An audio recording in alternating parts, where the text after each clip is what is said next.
नमस्कार मित्रांनो, घरोघरी मातीच्या चुली या मालिकेच्या येणाऱ्या काही ट्विस्टमध्ये आता असे होणार आहे की ऐश्वर्याचा जे काही खरा चेहरा आहे, ती आत्तापर्यंत तिने जे काही पाप केलेले आहे, ऋषिकेश जानकीला मात्र इतका त्रास का दिला आणि का त्यांच्या मागे लागले, या सर्व काही सत्याचा उलगडा सारंग आणि सुमित्रासमोर लवकरच होणार आहे। कारण जानकी ही किती सत्यवादी आहे आणि ऐश्वर्या अगोदर जानकी या घरामध्ये आत्तापर्यंत या घराला म्हणजे एकोपा धरून ठेवणारी होती, परंतु ऐश्वर्या आल्यानंतर तिने सर्व काही रणदिवे कुटुंबाचा बाजार मांडून ठेवलेला असतो।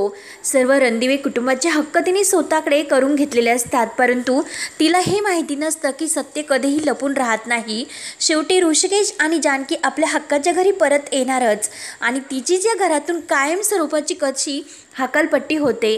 जे काही आत्तापर्यंत तिने म्हणजे जानकीने तिला समजावलेलं असतं की ऐश्वर्या, अगं तुझ्या अहंकाराला जरा आवर घाल, एक दिवस हाच अहंकार तुझं सर्व काही जीवन नष्ट करेल आणि ही जी तुझी नाती जोडलेली आहे, जर ती नाती तू जपली नाही तर त्या अहंकारामुळे सर्व काही उद्ध्वस्त होईल। परंतु ऐश्वर्याला मात्र अहंकार जास्तच असतो, ती जानकीला मात्र आपल्या हाताखालची समजत असते, परंतु तिला हे माहिती नसतं की जानकीसुद्धा काही कमी नसतं। जरीही जानकी वहिनी घर सोडून गेली असली तरी मात्र जानकी वहिनीचं लक्ष हे या घरावर राहीलच। ऐश्वर्याने कितीही कटकारस्थान केले आणि कितीही काही केलं तरी मात्र जानकी काही ऐश्वर्याला सोडणार नसते। त्याविरुद्ध सौमित्र तर आता घरात तापून आलेलाच असतो। त्यानंतर इकडे ऋषिकेश मात्र नोकरी शोधत असतो, परंतु कुठेही या सयाजीरावांनी आणि ऐश्वर्याने त्याची कोंडी करून ठेवलेली असते की मुळशी गावात त्याला कुठेही नोकरी मिळायला नको।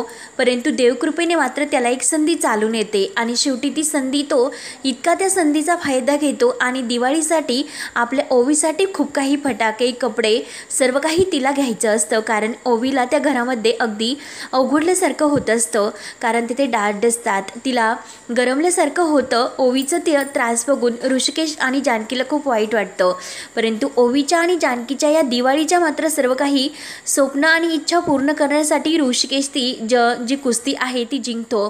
तर इकडे सौमित्र हा पणाला लावून या घरामध्ये तर घुसतो, परंतु सुमित्राला जी काही तिने चूक केलेली आहे त्या चुकीची मात्र तो जाणून घडून आणतो, कारण त्याने सुमित्राशी संबंध तोडलेले असतात।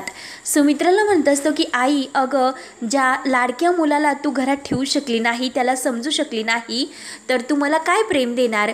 मी का तुला आई म्हणू? जोपर्यंत ऋषिकेश दादा या घरात येत नाही तोपर्यंत मी तुझ्याशी बोलणार सुद्धा नाही।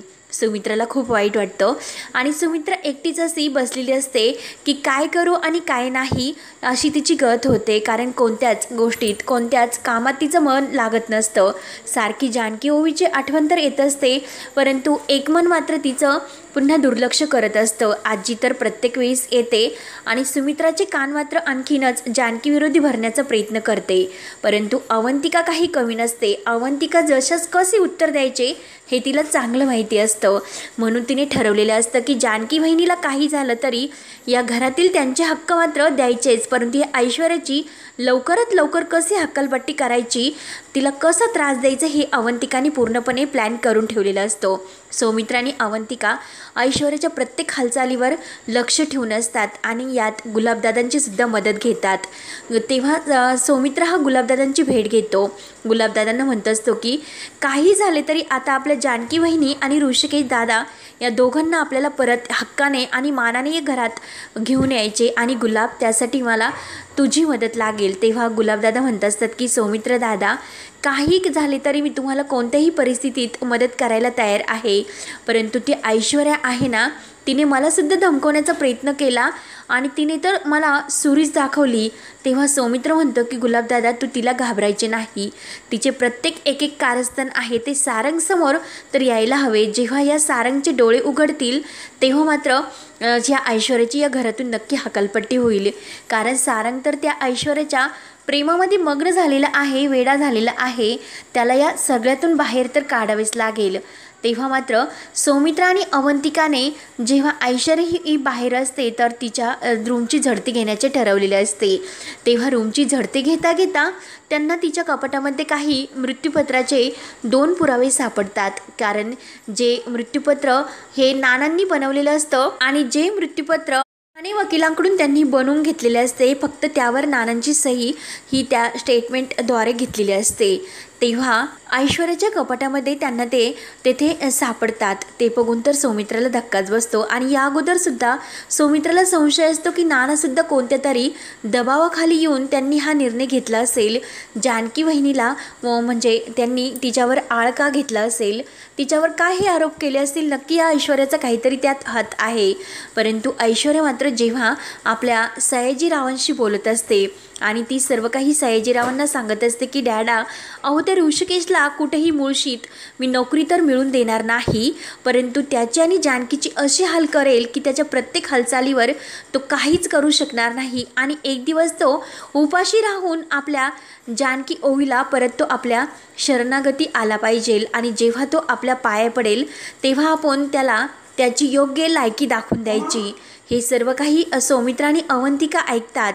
तेव्हा सौमित्राला वाटतं की म्हणजे ऋषिकेश दादा घराच्या बाहेर जर गेला पण तरीसुद्धा ही ऐश्वर्या त्याला त्रास देते, त्याला नोकरी का मिळत नाही की ही ऐश्वर्या आणि सयाजी काका हे या म्हणजे त्यांना नोकरी मिळून देत नाही. तेव्हा मात्र सारंगला आता याबद्दल कसे माहिती करायचे हे सुमित्रा अवंतिकाने प्लॅन केलेला असतो आणि त्या प्लॅननुसार जेव्हा सारंग बाहेर असतो परंतु अवंतिकाने मात्र सारंगला बोलावून आणलेले असते. परंतु सारंगला दरवाजामध्ये हे म्हणजे थांबण्यासाठी सांगितलेले असते की ऐश्वर्या काय बोलते.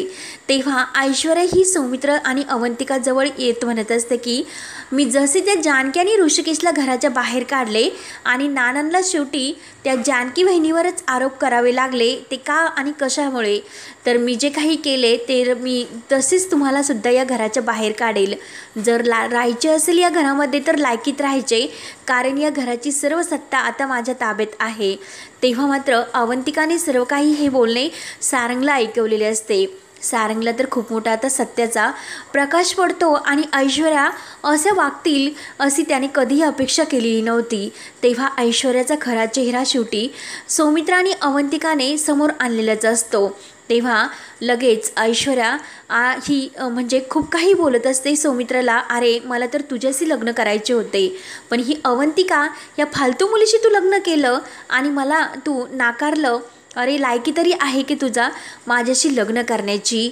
तेव्हा मात्र सारंग हे गुपचूप ऐकत असतो, कारण तिला माहिती नसतं की सारंग काही ऐकतो, म्हणून त्या अगोदर ती बोलून गेलेली असते की मला तुझ्या त्या सारंगशी तर भावाशी लग्न करायचेच नव्हते, परंतु अरे तू मला धोका दिला म्हणून मी त्याच्याशी लग्न केले आणि त्याच्याशी मी तर संसार पूर्ण नाही करू शकत, मी फक्त त्याचा वापर करून घेते आणि ह्या रणदिवे कुटुंबाला मी धडा शिकवते.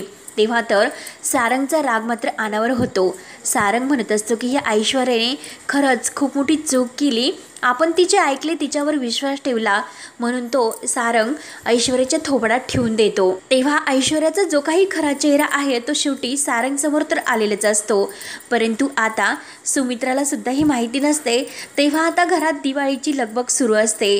तर अवंतिका म्हणत असते की आता जानकी वहिनी या घरात नाही, पण या घरात जानकी वहिनी म्हणजे नाही तरी नसल्या तरी सारंग म्हणत असतो की आता अवंतिका आणि सौमित्र या घरात लक्ष्मीपूजनाचा पहिला मान त्यांना मिळेल. तेव्हा ऐश्वर्याचा आणखीन जळफळाट होतो. परंतु सारंगला सर्व काही सत्याचा उलगडा झालेला असतो आणि त्याने ऐश्वर्याला घराच्या बाहेर जाण्याची धमकी दिलेली असते. तिच्याशी असणारे सर्व संबंध तोडण्याचा तो प्रयत्न करतो, कारण तिच्यामुळे आज मी माझ्या लाडक्या ऋषिकेश दादा आणि जानकी बहिणीला घराच्या बाहेर टाकले, म्हणून त्याला खूप स्वतःचा राग येत असतो की खरंच मी अगोदर या ऐश्वर्यावर विश्वास ठेवला नसता तर खरंच त्यांना आज दुखावले नसते. त्यांनी आत्तापर्यंत माझ्यासाठी जे काही केले आणि जानकी बहिणी मला अनेकदा समजवण्याचा प्रयत्न करत होती, परंतु खरंच मला नाही समजलं आणि या खोटारड्या ऐश्वर्यावर मी विश्वास ठेवला, म्हणून सारंगला खूप गिल्टी फील होतं की आता काय करू की जानकी बहिणी आणि ऋषिकेश दादा परत या घरात हक्काने येऊ शकतील. तेव्हा सारंगला खूप मोठ्या सत्याचा उलगडा होतो आणि लगेच तो ऐश्वर्याला हाताला धरून घराच्या बाहेर काढण्यासाठी निघतो. आणि त्याच वेळेस इकडे नानांनी मात्र खूप मोठ्या सत्याला वाचा फोडलेली असते, कारण सौमित्राला माहिती नसतं, कारण नानाही अचानक म्हणजे त्यांची वाचा येते आणि वाचा आल्यानंतर लक्ष्मीपूजनाचा हा जो कार्यक्रम असतो तो पार पडल्यानंतर अवंतिका आणि सौमित्र हे देवघरामध्ये गेलेले असतात आणि देवघरामध्ये त्यांच्या हाताने ते पूजा करतात वगैरे सर्व काही सुरू होते. परंतु जेव्हा नानांनी जे काही खरं मृत्यूपत्र आहे तर ते देवघरामध्ये ठेवलेलं असतं आणि नानांनी त्याबद्दल ह्या खुलासा केलेला असतो, तेव्हा सौमित्रा आणि अवंतिकालाही माहिती असतं. म्हणून आता ऐश्वर्याचे आणखीन एक कारस्थानाचा जे काही सत्याचा बॉम्ब आहे तर त्या लक्ष्मीपूजनाच्या दिवशी सारंग आणि अवंतिका आणि सौमित्र मिळून सर्वांसमोर फोडणार असतो. कारण सुमित्राचे डोळे त्याच दिवशी त्यांना खऱ्या ऐश्वर्याचा चेहरा दाखवायचा असतो. म्हणून नानांच्या मदतीने ते काही मृत्यूपत्र आहे ते शेवटी बाहेर काढले जाते. ऐश्वर्याचे तर बोलती बंद होते. नेमकं काय करू आणि काय नाही अशी तिची गत होती. तेव्हा मात्र आता त्या सत्याचा आणखीन मोठा बॉम्ब फोडतो. परंतु इकडे सयाजीरावांनी सुद्धा ऋषिकेशला अनेक वेळा त्रास देण्याचा प्रयत्न केलेला असतो. परंतु ऋषिकेश आता जे काही सयाजीरावांचं बाजार समितीतील अध्यक्षपद त्याने सयाजीरावाने ऋषिकेशचं हिसकावून घेतलेलं असतं. तर ऋषिकेशसुद्धा आता सर्व काही ते हक्क आणि ते अधिकार बाजार समितीकडून परत मिळवतो आणि सयाजीरावांची चौबाजूंनी कोंडी करतो. कारण सयाजीचा माल कुठेही विकला जाऊ नये म्हणून ऋषिकेशने आपल्या कंपनीचे जे काही सर्व म्हणजे सुरू केलेलं असतं, आपल्या स्वतःच्या कर्जावर म्हणजे कर्तृत्वावर त्याने कंपनीसुद्धा सुरू केलेली असते आणि सर्व आपले जे पहिले व्यापारी आहे ते आपल्याकडून वळून घेतलेले असतात. सयाजी पाटलांची कोंडी होते म्हणून ते ऋषिकेशला त्रास देण्याचा प्रयत्न करतात की ऋषिकेशला आता पुढे जाऊन द्यायचे नाही आणि जर आपण त्याला आत्ता पुढे जाऊन दिले तर खूप मोठा असा अनर्थ होईल. म्हणून ऋषिकेशला मारण्यासाठी काही गुंड तो पाठवतो. परंतु तो गुंड हा ऐनवेळेस जेव्हा ऋषिकेश त्याची धुलाई करत असतो तर सयाजीरावांचे नाव घेतो आणि सयाजीरावांनी मला तुला मारण्यासाठी पाठवले होते असे सांगतो. तेव्हा ऋषिकेश हा आता सयाजीरावांना सोडणार नाही, सयाजीरावांना चांगली जिरवणार आणि त्या ऐश्वर्याची सुद्धा, कारण त्यांनी मला मारण्यासाठी सुद्धा मागे पुढे पाहिलेले नाही. तर इकडे सारंग लवकरच त्या ऐश्वर्याच्या हाताला धरून तिची या घरातून हक्कलपट्टी करणारच असतो. कारण त्याला सर्व सत्याचा उलगडाता झालेला असतो. तेव्हा त्याला खूप वाईट वाटतं कारण त्याने आपल्या ऋषिकेश आणि जानकीला घराच्या बाहेर काढलेलं असतो. तेव्हा तो ठरवतो की काही झालं तरी सौमित्र दादा, अरे आपण ऋषिकेश आणि जानकी बहिणीला घरात परत घेऊन येऊयात. तेव्हा सौमित्र म्हणत असतो की अरे सारंग, बरं झालं ह्या मुलीपासून तू वाचला, नाहीतर हिने तुलासुद्धा घराच्या बाहेर काढून तुझी काय अवस्था केली असते आणि कोणत्या कोपऱ्यात तुला फेकून दिलं असतं माहिती नाही. अरे ही ऐश्वर्या त्याच लायकीचे आहे. अरे सारंग, आत्तापर्यंत मी तुला सांगितलं नाही, अरे हिनेच मला किडनॅप करून ठेवलं होतं आणि हिने माझी अशी अवस्था केली होती की काय सांगणार तुला. तेव्हा आपल्या अवंतिकाला सुद्धा तिने मारण्याची धमकी मला बजावून ठेवली होती. अरे सारंग, हिला तर तुझ्याशी लग्न करायचं नव्हतं तर हिला माझ्याशी लग्न करायचं होतं, परंतु तिने वापर मात्र तुझा करून घेतला. अरे सारंग, तू तिच्यावर विश्वास ठेवला. तेव्हा सारंगचे खडकन डोळे उघडतात. सारंग म्हणत असतं की सौमित्र दादा, खरंच माझी खूप मोठी चूक झाली की ह्या नागिन ऐश्वर्यावर मी विश्वास ठेवला, पण नाही, आता मी त्यांना घराच्या बाहेर काढणार आणि त्यांच्या पापाची शिक्षा त्यांना मिळायलाच हवी. सयाजीरावांनी सुद्धा या अगोदर आपल्यावर खूप काही असे कटकारस्थान केलेले आहे, परंतु मी सर्व काही सोडून दिले होते. मला या बाप लेकीचा खरा चेहरा माहिती नव्हता. मी त्यांच्या जाळ्यात अडकलो गेलो, परंतु आता मात्र मी त्यांना नाही सोडणार. तेव्हा सारंग म्हणतो की अरे सौमित्र, आपल्या ऋषिकेश दादा आणि जानकी बहिणीला परत मानाने या घरात घेऊन यायचं असे ते ठरवतात. तेव्हा आता सारंग हा ऋषिकेश आणि जानकीची माफी मागणार असतो आणि परत जानकी आणि ऋषिकेशचं या घरामध्ये दणक्यात स्वागत होऊन ऋषिकेशने आपल्या कर्तृत्वावर सर्व काही कमावून दाखवलेलं असतं आणि आपल्या रणदिवे कुटुंबाचं नाव त्याने पुन्हा एक म्हणजे नवीन ओळख तयार करून पुन्हा ते आपल्याला जोडलेलं असतं. कारण कधीही कितीही नाते वेगळं जरी झालं परंतु शेवटी आपले ते आपले आणि शेवटी एक होतात. परंतु जी काही ऐश्वर्या नागिन आहे या घराला डसणारी, तिचा तर लवकरच नायनाट आता या घरातून जेलमध्ये होणार असतो. तेव्हा आता पुढे काय काय होत राहणार हे पाहण्यासाठी आपल्या चॅनलला नक्की सबस्क्राईब करत राहा. धन्यवाद.